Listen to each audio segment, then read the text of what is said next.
What's up, everybody? Welcome back to another edition of Sit Down Saturday. Today we're going to be talking about something that a lot of people ask me about, and I think it's beneficial to go over. We're going to talk about where to sell stuff. It's kind of a follow-up video to the where to buy. But first, we got some house cleaning stuff to take care of. Number one, I got a Star Wars Celebration video coming. It's over an hour worth of footage, and I'm sorting through it, and I'm adding a podcast that my family did about it, and we're kind of all like, it's a lot of work, but it is coming. I'm hoping to have that up next week. I'm back from Celebration. That's why I haven't had a lot of content recently. I was able to get a 4 Dummies up kind of by the seat of my pants, but I should have some more stuff coming a bit more regularly now. It's just this week I only had 1 video, which is I think a first for me since I started. But I had a great vacation with the family and stuff, so it's all good. All is as the Force wills it. Best convention I've ever been to in my life. Now, a couple of things have come up. First of all, people have been asking about this glass display that I have. There's a couple of things that we should talk about regarding it. I bought it from allstoredisplay.com. It was the frameless glass display case is what I think it's called. There's just some things you should know about it. It's a $400 case, which is pretty reasonable. Shipping was $350 because it had to come in on a pallet via a box truck to my door. So it's no joke. Secondly, it's heavy as sin. Unless you're putting it on concrete risers, I don't advise that you put it on top of anything. People have been asking, like, why not raise it up? For one, I have plans for stuff going on top. For two, no. It's just too heavy. It took 3 of us to move it. 3 grown men. The other thing that we should talk about regarding it is it's great, but I did kind of make some alterations to it in order for it to really work. What I did was I moved the frame of it out about 1 inch. As a result, the top of it is just kind of sitting on it. My plan is to, once I get a moment, to mark it, take it to a glass guy and have them drill holes in it and then secure it. Because where the holes are now, it would have sat the front of the display case back about 1 inch or 2. And look, as we all know, every inch counts, am I right? But it allowed me to have the larger bots in there without looking like they were crammed or like they were at a show and needed to kind of, a concert, excuse me, pardon me, coming through. So that's that. Now for the lighting. A couple things we need to talk about regarding that. People have been asking about the aluminum channels or giving their opinions on whether or not I should have painted them black, etc., etc. So my initial plan was to paint them black. However, once I got this glass display case in, it has silver rails on it, and seeing it together, to me, I like how the silver rails of the bookcases tie into the silver rails of the, or not rails, but channels of the glass case, and it kind of brings all the furniture together. So I opted not to. It was a conscious choice, but you're welcome to do whatever you like with yours. Also, the color of light. So I went with a cool light. It does look more blue in pictures. It looks more white in real life. However, people have been suggesting a warm light, and I might try it out. Now that everything is wired and everything, swapping the LED strips with other kinds is a piece of cake. It's no problem. So the options are kind of endless. The hard part is done. The swapping out lights and stuff, I might try it. Who knows? But as of right now, I'm pretty happy. One last thing we got to talk about before we move on, and that is the collector intention. Couple things. I was doing that video to say that not every shoe fits every foot. That certain things are great for certain types of collectors. People sometimes interpret that as some sort of Bible, like this is a hard rule, like you have to be one of these. Like, no, I'm sure there's tons of others. Secondly, you can be both. You can collect lines for both. You can be like, well, look, there's some stuff I like to display, there's some stuff I like to kind of tinker with, there's some stuff, it's okay. You could be any sort of combination of all of them, and you can have toys to match sort of all those tastes. It's just that when you're talking about a specific toy, what I'm trying to say is that sometimes it can be better or worse depending on your intentions for that toy or that statue or whatever it may be. There were other people that I'm not sure understood what I was talking about. So they were saying, well, no, I collect for the G1 aesthetic. Like, that doesn't matter. It matters on what you do with the toy once you own it. If you're buying G1 cartoon stuff and you get it, cool, you like G1 cartoon stuff. The question is, what do you do with it from there? Now, from there, are you a player? Are you a tinkerer? That's what matters. So it has nothing to do with what aesthetic of Transformers you collect. The other thing is the customizer. Customization was actually something I was thinking about before I made that video, and there's a part of it that I think falls into the tinkerer category. You're messing with something, you're manipulating it, you're changing the dynamics of it. There's also a part of it that I think is almost its own thing, but it's not like you're buying your collecting this collection in order to customize all of it, right? Unless you have a collection that's just 100% all customs, which is also cool. But then the question is, what are you doing with those customs? Are you displaying them? Are you tinkering with them? Are you playing with them? Like, that's the same thing. But it's almost like the customizer is in a different pocket than the collector. A customizer could be a collector, obviously, but it's like that's almost like what do you mainly do? Do you mainly collect? Do you mainly produce content? Do you mainly customize? Do you mainly draw? Do you mainly paint? Do you mainly do dioramas, etc., etc.? That's almost a different conversation. Let's move on. Moving on to where to sell. We got a couple of avenues to talk about.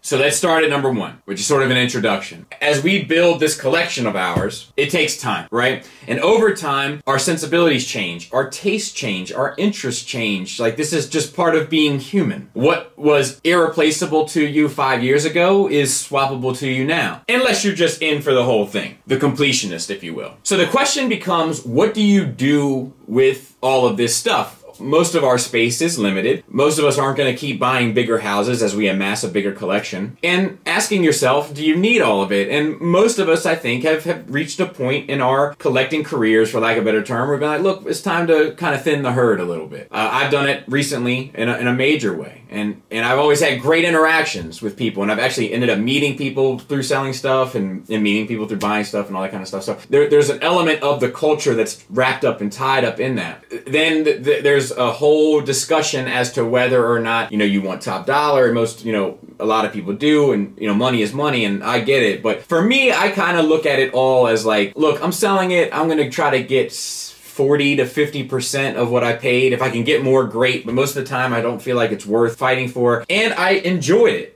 Like, I bought it, I enjoyed it for a time, and now I'm sending it on its way for someone else to enjoy. So, like, I got a return on my investment there for years. Unless you buy something and hate it immediately and want to sell it. That's a different story. So it's almost like I leased the figure. Is how I kind of justify it in my mind. So most of the time, I'm not looking for full sticker price. Most of the time, I'm like, all right, what's the market going for? All right, it's going for $250. How about we do it for $175, or how about we do it for $200, or something like that. Now that kind of builds this foundation to then talk about, where do you sell stuff, what outlets are available, and we're going to talk about PayPal a bit. So my favorite place to sell stuff is at convention. Now this does cost you money oftentimes. I love the small, quaint conventions for selling stuff, like New Jersey Collectors Convention, and the reason why it's better to work with a smaller one is because the tables are going to be less expensive. Contact the convention via their website on an email, ask them how much it is. Most of them have clicks and links where you can set up an exhibitor section. Set up a table, bring your figures, and try to sell them. You just have to look at what you're bringing to sell, look at how much money you're going to spend on that table, and make sure that it's all going to even out. If you're going to spend $250 on a table, and then you're only going to sell $175 worth of stuff, then it's not worth doing, obviously, right? But if you're going to sell $1,000 worth of stuff, are you willing to take the $150 loss on the table, or the $200 loss on the table? Those are the questions you have to ask yourself. I like that because it gives you a chance to meet the person that you're selling to. They get a chance to look at the item they're buying, and there's no sort of miscommunication, no sort of problem. It's all straight up handled right there, Johnny on the spot. So I prefer that. The second way to do business, in my opinion, is the Facebook groups. Now, there are many out there. Just look for BST, Buy, Sell, Trade. I'll name drop a few. One of the ones that I've used most successfully is the Cybertron Cafe. You can find that on Facebook. They don't always take new members. What I like about this group is they're very cutthroat when it comes to pricing. Your pricing has to be appropriate. If you're trying to price gouge, they're going to post links in the comments of where people can buy it cheaper. But if you're being fair and you're being a gentleman and you're being professional, a lot of people in there are just up for doing straight up business. And I love that about that group. And I often send people there or recommend it because I think the prices are fair. Now, there's a few others. The Realm of Collectors have a Buy, Sell, Trade group too. You have to be a Realm of Collector member, so you have to join that Facebook group as well. I feel like I'm shouting them out every week, but that's okay because they're cool people. What I like about them is that there's no comments. So you post the item that you want to sell, you post the price, and that's it. There's no negotiating, there's no hubbub.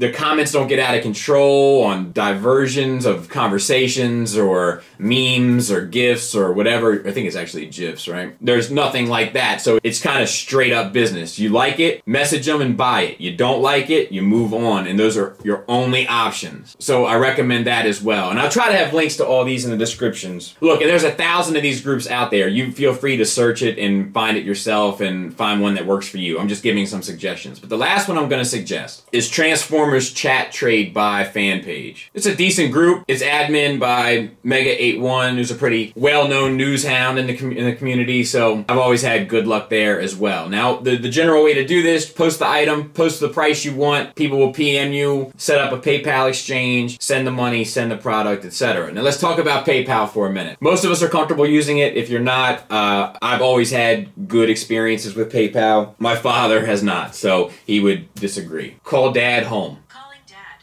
home. Please leave a Call Dad cell. Calling Dad mobile.